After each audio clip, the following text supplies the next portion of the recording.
A gente segue agora com o nosso segundo Realize 2021 e como a gente já conversou, a gente vai agora discutir sobre o futuro da educação no século XXI. E para conduzir essa conversa, a gente convida a educadora Cláudia Costin, que vai levantar alguns pontos e fazer a gente refletir sobre esse futuro que já está tão em movimento no presente também, né? E desafiando tanto a gente no presente. Convido agora a Cláudia a trazer para a gente essas reflexões. Que bom estar aqui contigo, Cláudia.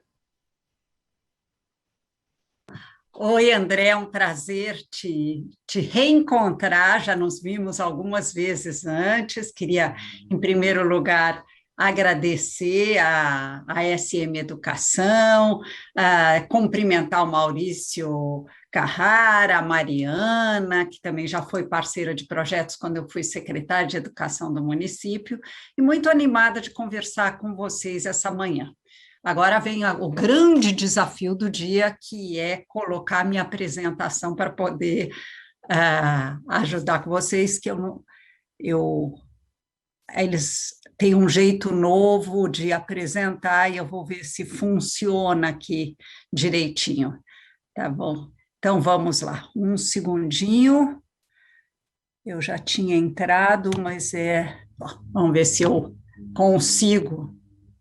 Não, desse jeito não vai funcionar. Então, vamos lá. Eu vou tentar taxar, se me deixarem compartilhar minha tela, porque... funcionou. Deixa eu ver se eu uso desse jeito.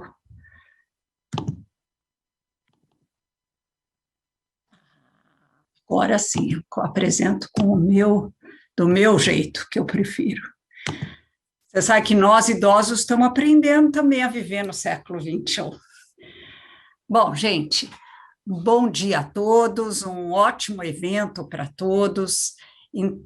Trouxe aqui a minha apresentação, mas antes de começar, eu queria dizer que estamos vivendo tempos muito desafiadores, e eu que comecei minha vida profissional como professora de educação básica, hoje sou professora do ensino superior, me sinto muito próxima de todo esse exército de professores que foi para a linha de frente para tentar aprender uma nova forma de ensinar, que não funciona em 100% dos casos, porque nada substitui a escola, mas que vem se empenhando para mostrar o seu compromisso com a aprendizagem de todos em condições muito difíceis. Mas vamos lá. Eu queria começar a nossa conversa hoje sobre o futuro da educação, sobre o que vamos viver nesse contexto, falando dos Objetivos do Desenvolvimento Sustentável. Eu gostaria de lembrar que hoje é o Dia Mundial do Meio Ambiente. Não sei se todos lembraram, a gente acorda cedo, não dá tempo de ler os jornais, não dá tempo de se situar, mas hoje é o Dia Mundial do Meio Ambiente, que surgiu a partir daquela conferência de Estocolmo. E em 2015, o mundo se reuniu em setembro para, junto na Assembleia das Nações Unidas, estabelecer os novos objetivos para o desenvolvimento sustentável, que são objetivos para 2030. Lembrem-se que estamos em 2021. E o que dizem esses objetivos? Que nós vamos assegurar uma educação inclusiva, equitativa e de qualidade, isso no ODS 4, que é o de educação, e promover oportunidades de aprendizagem ao longo da vida para todos. Isso parece meio genérico, mas deixa-me fazer mais concreta, mais precisa. Nós assumimos o compromisso de definindo, não só como nos objetivos do milênio, de que nós vamos dar acesso à educação para todos, mas dizendo que tipo de educação vai ser essa. Tem que ser uma educação de qualidade, tem que ser equitativa. Aliás, uma expressão que a Mariana Franco usou muito quando falou dos objetivos da Fundação SM. Quer dizer, construir uma educação em que eu não tenha altas expectativas de aprendizagem para os filhos dos letrados e uma educação de segunda linha para quem não nasceu em berço de ouro. Não, ela tem que ser de qualidade, e de qualidade quer dizer, dentro do contexto dos ODSs, resultados de aprendizagem, toda criança aprendendo o que é esperado para a sua idade, pelo menos, e equitativa. E promover oportunidade de aprendizagem ao longo da vida para todos, que quer dizer mais do que só pensar nas crianças e jovens que ficaram para trás, garantindo a oportunidade de recuperar a aprendizagem, mas num contexto de quarta revolução industrial, ou seja, em que houve o advento de inteligência artificial, uma automação acelerada substituindo o trabalho humano, inclusive trabalho humano que substitui trabalho intelectual e não só manual, que nós vamos dar chance a esses jovens que estiveram na escola de continuar aprendendo ao longo da vida, porque eles vão ter que se reinventar profissionalmente inúmeras vezes. Indo para frente, esse ODS 4, né, um dos 17 ODSs, se desdobra em metas. Eu trouxe 3 para a gente conhecer melhor. Uma que diz que até 2030 nós, o Brasil e mais os 193 outros países que assinaram esse compromisso, que até 2030 nós vamos assegurar que todas as meninas e meninos completem a educação primária, o nosso Fundamental 1, e secundária, o Fundamental 2 e o ensino médio, de qualidade e equitativa. E aqui aparece a definição de qualidade do ODS, que conduz a resultados de aprendizagem relevantes e efetivos. Em outros termos, nós, no Brasil, vamos ter o desafio de completar o Fundamental 2, porque a gente ainda não consegue completar o Fundamental 2, ou não conseguia pré-pandemia, só 75% dos alunos brasileiros completam o Fundamental 2, dá acesso a todos ao ensino médio. Hoje não são todos os jovens que estão em idade de ensino médio que estão no ensino médio, e completar o ensino médio. Hoje são 64% dos jovens que completam o ensino médio. E tem que ser de qualidade, e tem que ser equitativa. Bom, um compromisso ousado, mas ninguém constrói, nos tempos que a gente vive, educação, desenvolvimento, se não houver uma educação de qualidade. Lembrem que agora o que interessa em termos de mundo é capital humano, ou em outros termos, o que nós temos na cabeça da maior parte das crianças e jovens que vão entrar não só no mundo do trabalho, mas no mundo da cidadania quando adultos. Indo para frente.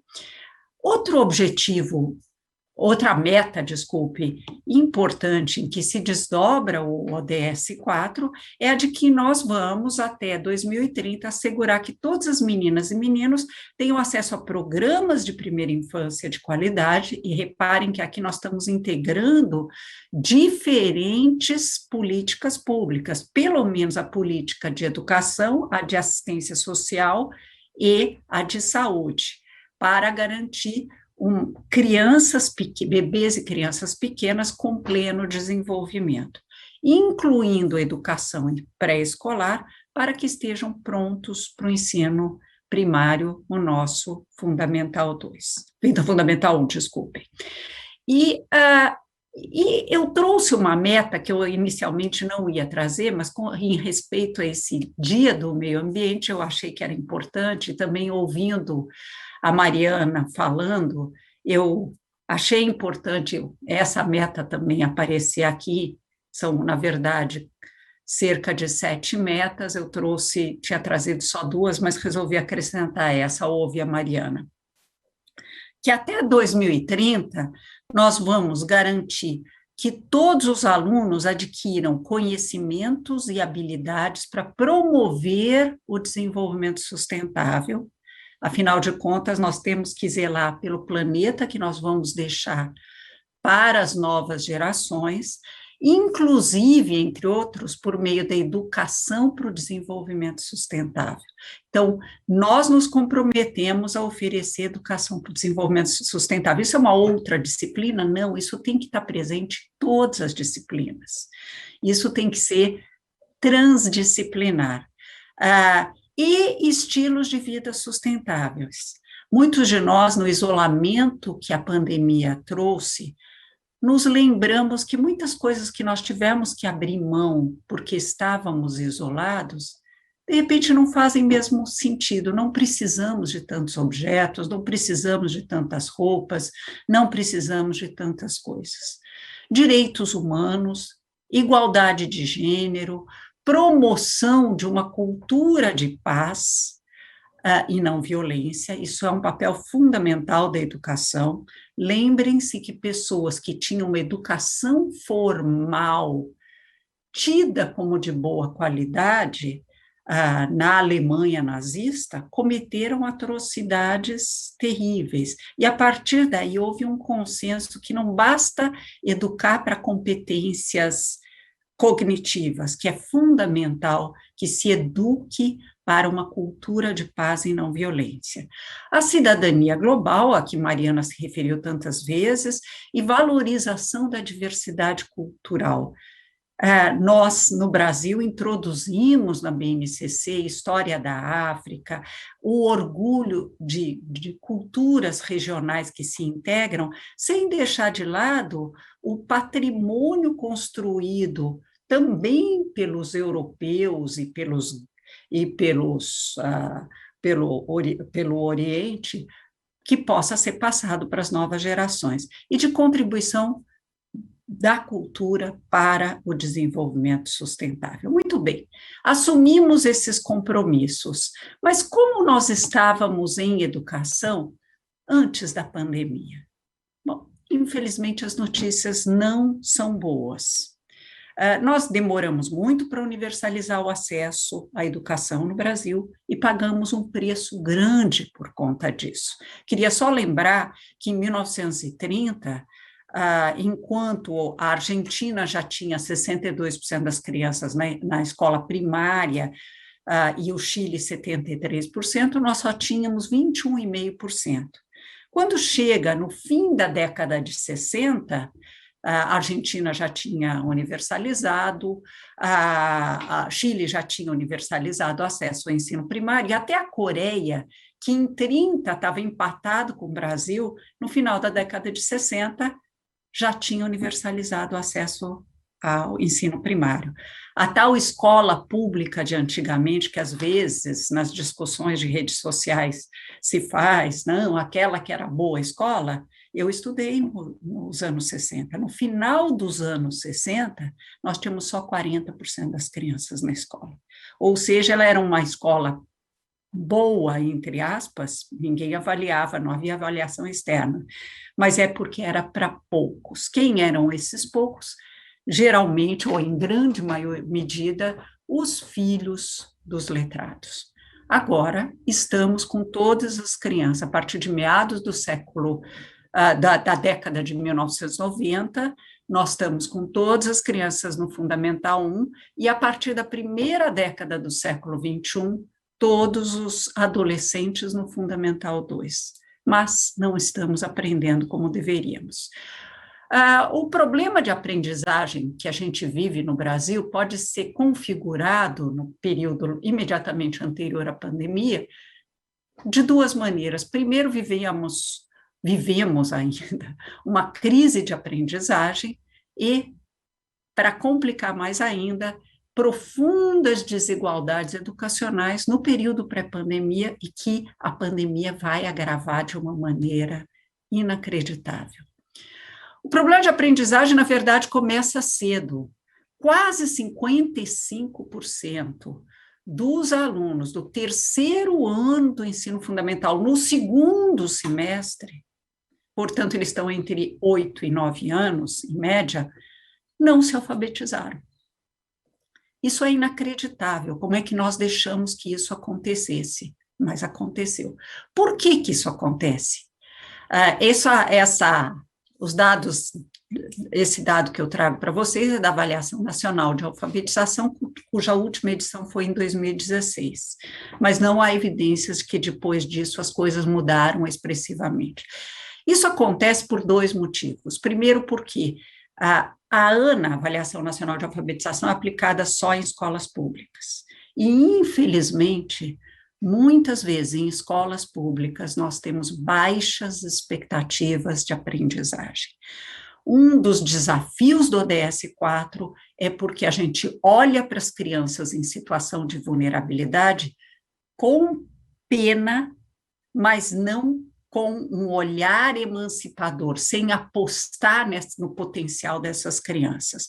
E, em segundo lugar, porque a abordagem que a gente adota em alfabetização, em tempos de negacionismo científico na saúde, vamos ser claros, nós temos negacionismo científico em educação também. E isso é doloroso de reconhecer, mas é importante que a gente o faça.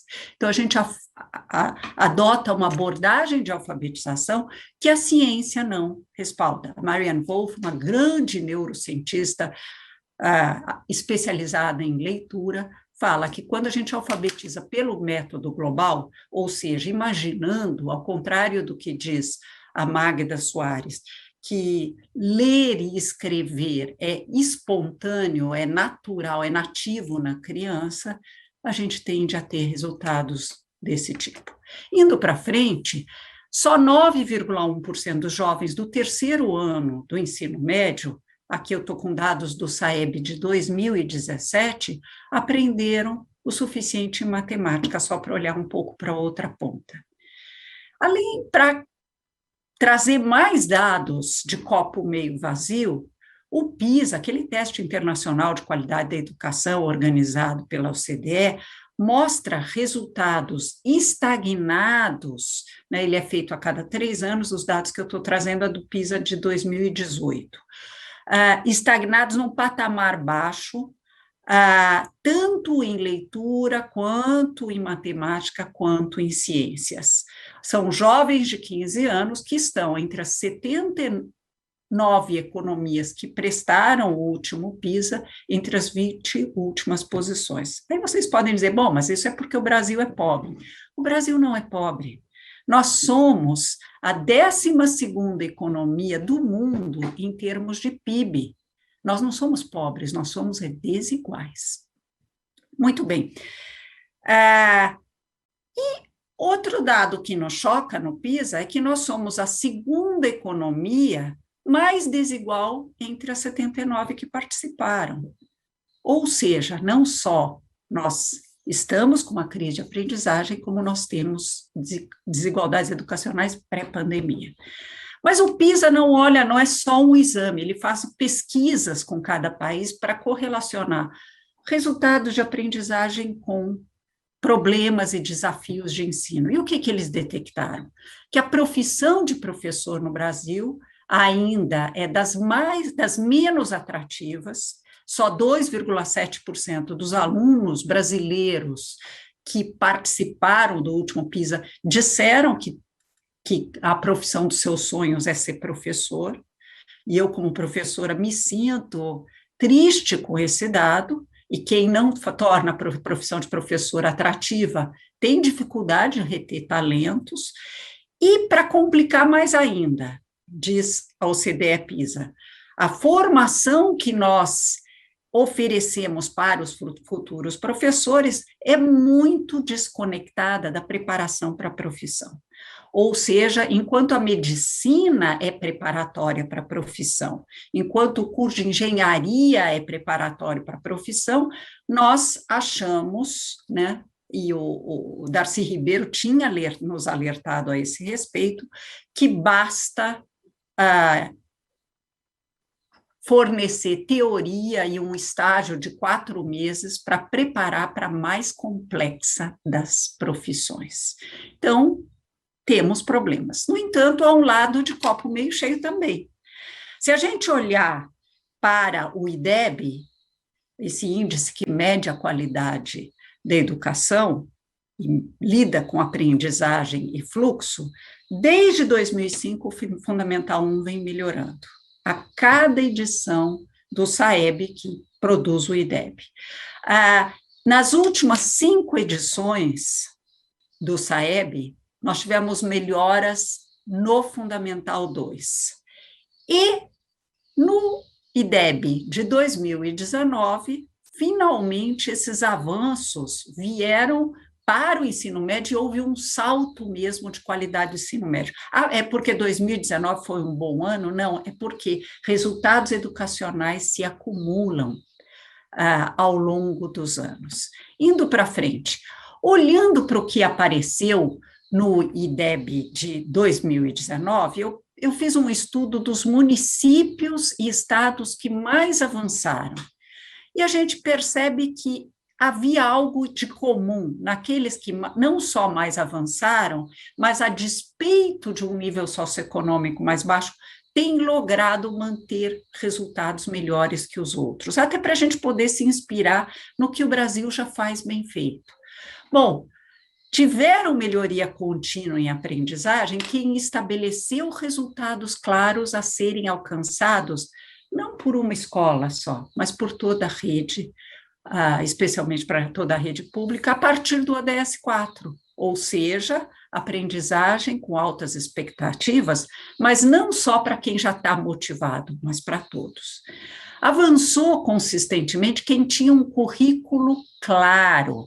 Nós temos aqui, diferentemente de outros países, né, se eu olhar para os 40 primeiros países no PISA, todos têm currículo, mas eles têm currículo claro, escrito numa língua que até pais mais informados conseguem entender bem o que vai ser ensinado.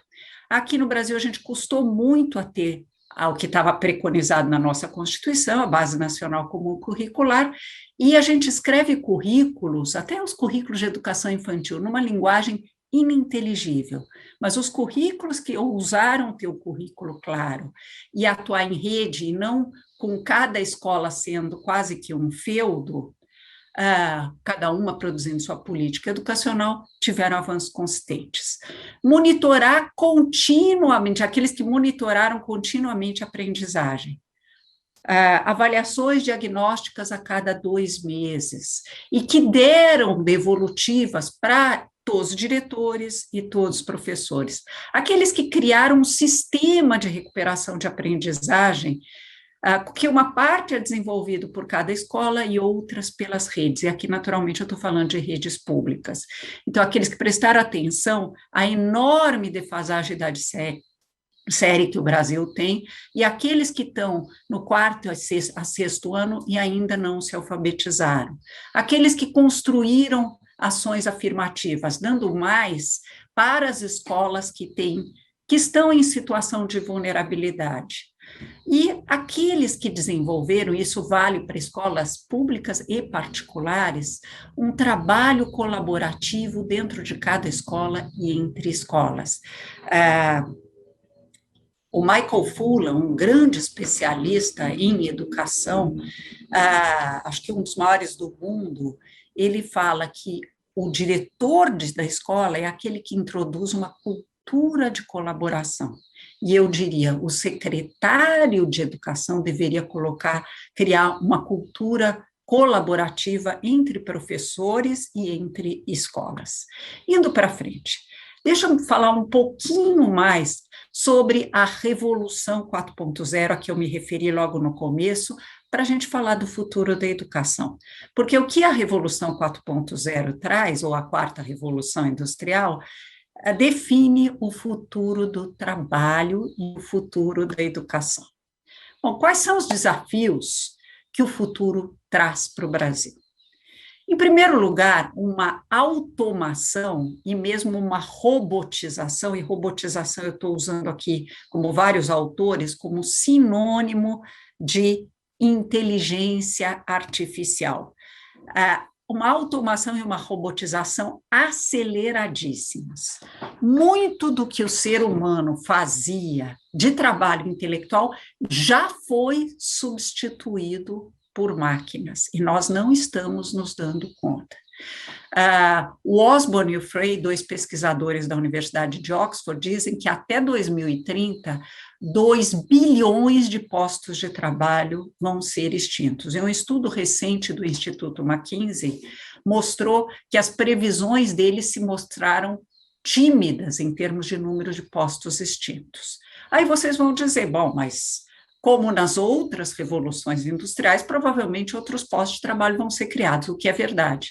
Porém, eles demandarão competências muito mais sofisticadas, como capacidade de fazer análises mais aprofundadas, pensamento sistêmico, pensamento crítico, criatividade, competências socioemocionais, resolução colaborativa de problemas com criatividades, em outros termos, aquilo que os robôs ainda não sabem fazer. Se nós não agirmos nisso na educação, transformando a educação nessa direção, na direção de ensinar a pensar, não a memorizar a visão de mundo do seu professor e devolver numa prova, num processo que o Paulo Freire chama de educação bancária, nós não vamos avançar. E se não avançarmos, nós vamos ter um brutal crescimento da desigualdade social, que no Brasil já é grande, e piora depois da pandemia, e nós teremos, como já em várias partes do mundo, e o Brasil ainda não é uma exceção, cidadania frágil e populismos. Muito bem, frente a isso, quais são as tendências em educação no mundo, nos países que estão resolvendo esses problemas, preparando a educação para o futuro?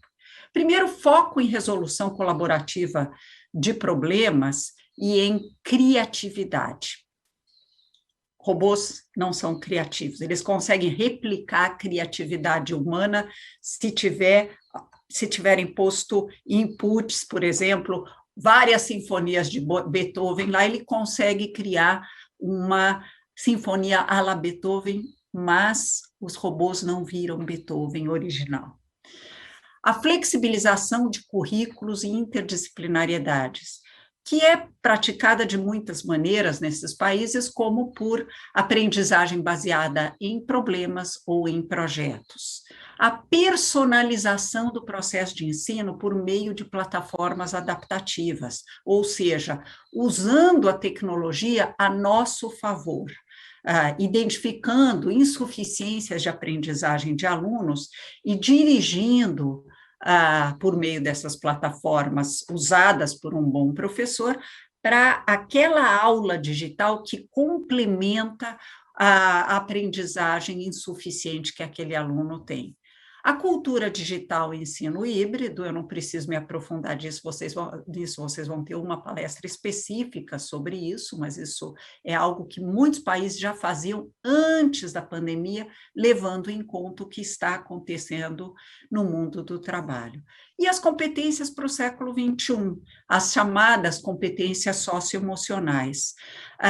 Eu destaquei aqui 3 delas que nós desenvolvemos, nós professores e alunos, nessa situação de isolamento.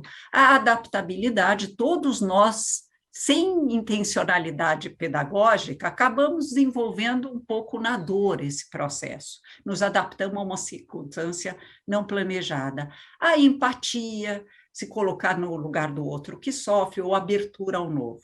Mas um ponto fundamental no que os países vêm fazendo é olhar para o protagonismo do aluno, ensinar para o aluno que, sim, professores são protagonistas, mas o aluno tem que aprender a ser o construtor da sua própria aprendizagem. E ele vai ser o construtor dos seus sonhos futuros. Então, ele aprender que ninguém vai construir sua vida por ele, e ele tem que ser formado para a autonomia, o velho sonho do Paulo Freire, da Maria Montessori, do Dewey, para poder empreender seus sonhos, e que o que ele aprende na escola é instrumental para a construção da sua vida futura. E também formar o aluno para a cidadania global, a que eu me referi há pouco. Indo para frente, nesse sentido, como é que deveria ser o ambiente educacional do futuro? Em primeiro lugar, uma escola não excludente e que não torne alunos invisíveis. O que eu chamo de tornar alunos invisíveis? Quando a gente ensina para os já motivados e não tem uma estratégia de ensino que é: eu sou um professor, eu sou um assegurador de aprendizagens e não um mero fornecedor de aulas expositivas. Hoje, com o avanço do meio digital, aulas expositivas, o professor pode até curar olhando em vídeos interessantes que estão disponíveis na internet para quem quiser ver. O que diferencia o professor é a sua capacidade de ensinar para todos, de ser um assegurador de aprendizagens. Outro ponto importante é a escuta de alunos. Não é escuta só para a gente fazer com que ele se sinta engajado, é mais do que isso, é incorporar suas expectativas no processo de ensino. O diretor da escola, como responsável por uma cultura de colaboração, em que, no planejamento das aulas, então, não sou um profissional liberal, eu professor, eu não planejo isoladamente, eu planejo em time. Mais do que isso, a minha aprendizagem profissional também é em time. E o aluno aprende em time. O exemplo que a Mariana Franco trouxe do aluno voluntário que trabalha junto com um colega, né, se separa, a aprendizagem entre pares também é uma forma interessante. Há espaços para prototipação de soluções, que vai ser importante nesse novo contexto, trabalhar o projeto de vida do aluno, que está na nova BNCC e que é algo fundamental, desenvolvido por um educador brasileiro chamado Antônio Carlos da Costa, infelizmente já falecido, mas que contribuiu muito com a educação brasileira e a construção da autonomia. O ensino híbrido com a sala de aula invertida, vocês vão ter uma palestra sobre isso mais para frente. A ideia de que eu não preciso, eu, professor da aula expositiva, eu posso inverter, eu jogo para casa por meio digital uma aula que o aluno assiste ou um tema que ele pesquisa em livros e traz os conceitos para a sala, e eu, professor, por meio de ensinar a pensar usando esses conceitos ou aplicar em casos da realidade, asseguro essa aprendizagem, e o professor ser visto como um pesquisador, mas não um pesquisador etéreo, um pesquisador sobre como os seus próprios alunos aprendem. Nesse sentido, resumindo o que é ser professor nesses novos tempos, é deixar de ser um mero fornecedor de aulas expositivas para ser um assegurador de aprendizagens e um pesquisador sobre a sua praxis e sobre seus alunos, como dizia o Paulo Freire, desenvolver orgulho profissional. Muitas vezes a imprensa olha para nós, professores, como se nós fôssemos dignos de piedade, mas não de respeito profissional. É aprender a não cair na armadilha.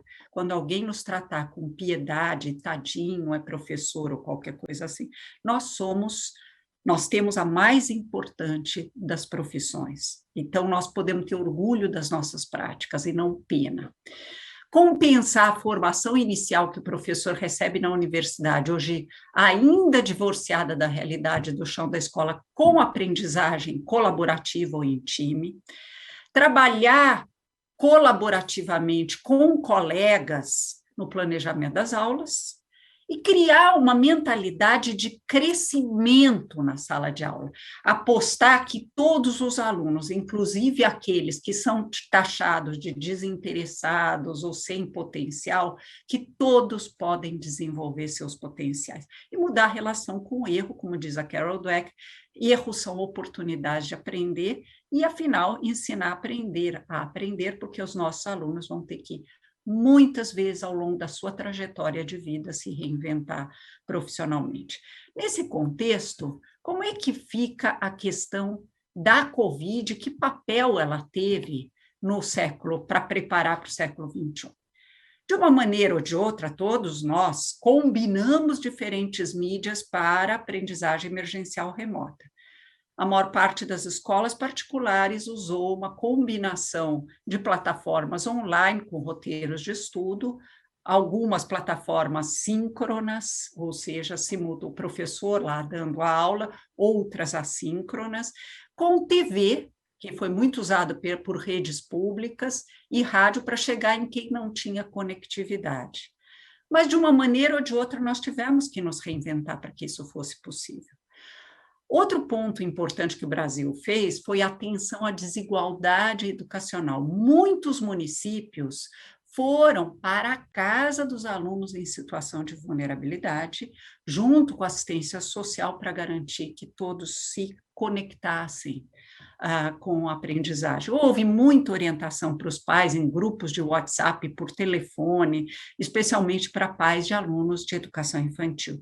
Formações emergenciais foram feitas, elas não eram boas, vamos ser honestos, mas elas foram feitas da maneira que foi possível nessa tragédia que nós vivemos. E a avaliação diagnóstica em papel ou nas plataformas acabou acontecendo. Eram avaliações perfeitas? Evidentemente que não. Nós não sabíamos lidar com o que ocorreu, mas nós fizemos. E os resultados iniciais dessas avaliações mostram perdas dramáticas, né? Eu não vou entrar nos detalhes, dado o avançado do horário, mas eu queria que a gente lembrasse que nada substitui a relação presencial entre professores e alunos. Isso quer dizer que deveríamos ter voltado de qualquer jeito? Não, não quer dizer. Quer dizer que, frente à tragédia que aconteceu, ao momento histórico triste que nós vivemos, é fundamental que, na volta às aulas, que cada rede e cada escola está organizando de acordo com o que dizem os epidemiologistas, a gente esteja consciente que essas crianças tiveram perdas enormes. Muito bem, mas e depois da crise? Eu queria lembrar para vocês que crises como a da Covid são momentos de intenso sofrimento, não preciso lembrar isso para vocês, vocês vivenciaram. Todos nós temos alguma pessoa querida que se foi, ou alguém que foi atingido. Porém, também são momentos de quebras de paradigma. Quando a gente olha para a história da humanidade, as guerras, a gripe espanhola, outros momentos, a ciência deu saltos. E no nosso caso, o que acabou acontecendo foi uma aceleração brutal da inclusão digital de professores e alunos. Sim, os professores já usavam equipamentos, mas eles usavam de uma outra maneira, não para um processo de ensino dessa maneira. Isso vai nos levar a acelerar também o ensino híbrido. Depois vamos poder, ao longo dessa jornada de hoje, vai se falar um pouco mais disso. Além disso, essas competências digitais vão acabar entrando na formação de professores, que vai ser reinventada. O Conselho Nacional de Educação já determinou que tem que haver maior diálogo entre teoria e prática, que o Paulo Freire sempre falou, porque ele é aluno do Dewey, que sempre dizia que a gente aprende pela experimentação, inclusive a aprendizagem profissional dos professores. O que nós precisamos atentar é para a urgência de formar os professores para o outro lado da sala de aula invertida, ou seja, não é só ter aulas expositivas pelas plataformas digitais.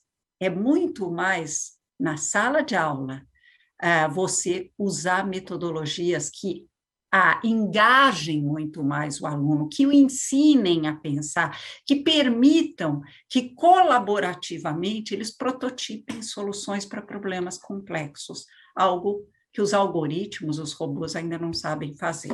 Outro ponto importante é que a conectividade de escolas e residências entrou para a agenda. Essa semana, o Congresso derrubou o veto presidencial ao projeto de lei 3477, que estabelece conectividade, estabelece a conectividade para os alunos em situação de vulnerabilidade para todos os professores. Além disso, como eu disse há pouco, algumas competências foram desenvolvidas entre os alunos na pandemia que vão ser úteis depois, especialmente competências socioemocionais. Mas um ponto fundamental é a possibilidade de voltarmos para uma educação transformada. Na volta às aulas, presenciais plenas, no fim da pandemia, nós temos que voltar para uma escola diferente, não para aquela escola que exclui, não para aquela escola das desigualdades educacionais ou das baixas expectativas de aprendizagem, ou só apostam naqueles alunos muito motivados e engajados. Uma educação transformada que inclua a todos. E, nesse sentido, eu termino minha apresentação falando da minha utopia. Com o que eu sonho? Muito bem, utopia no sentido positivo, de algo que ainda não teve lugar, mas que precisa acontecer. Então, eu sonho com uma escola em que todos aprendam, que se possa construir excelência com equidade, como preconiza o ODS 4.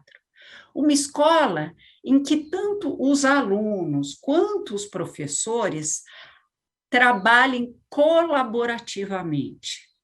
Uma escola em que o aluno aprenda a se reinventar. Afinal, ele vai ter que se reinventar em ondas sucessivas, na medida da extinção dos postos de trabalho.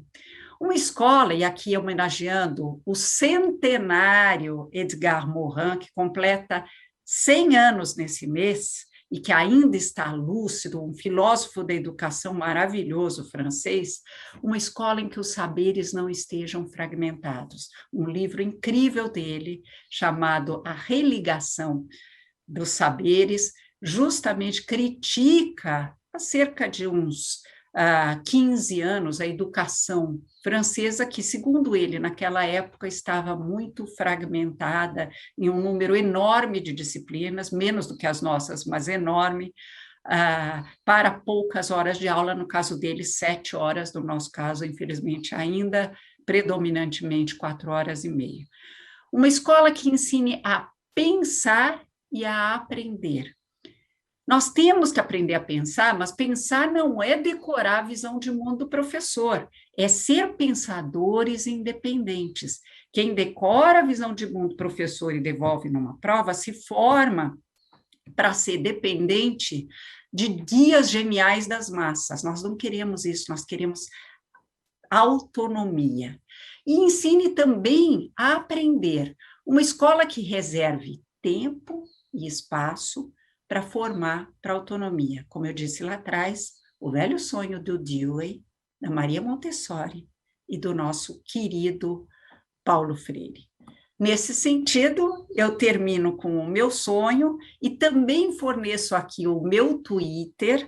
Eu escrevo todos os dias no Twitter para 85 mil pessoas, 90% deles são professores. Não discuto política partidária, porque eu quero falar com todos, não quero falar só com a minha bolha, escrevendo exclusivamente sobre educação, e sejam muito bem-vindos lá para fazer perguntas que possam ter ficado não respondidas nessa minha apresentação. Muito obrigada.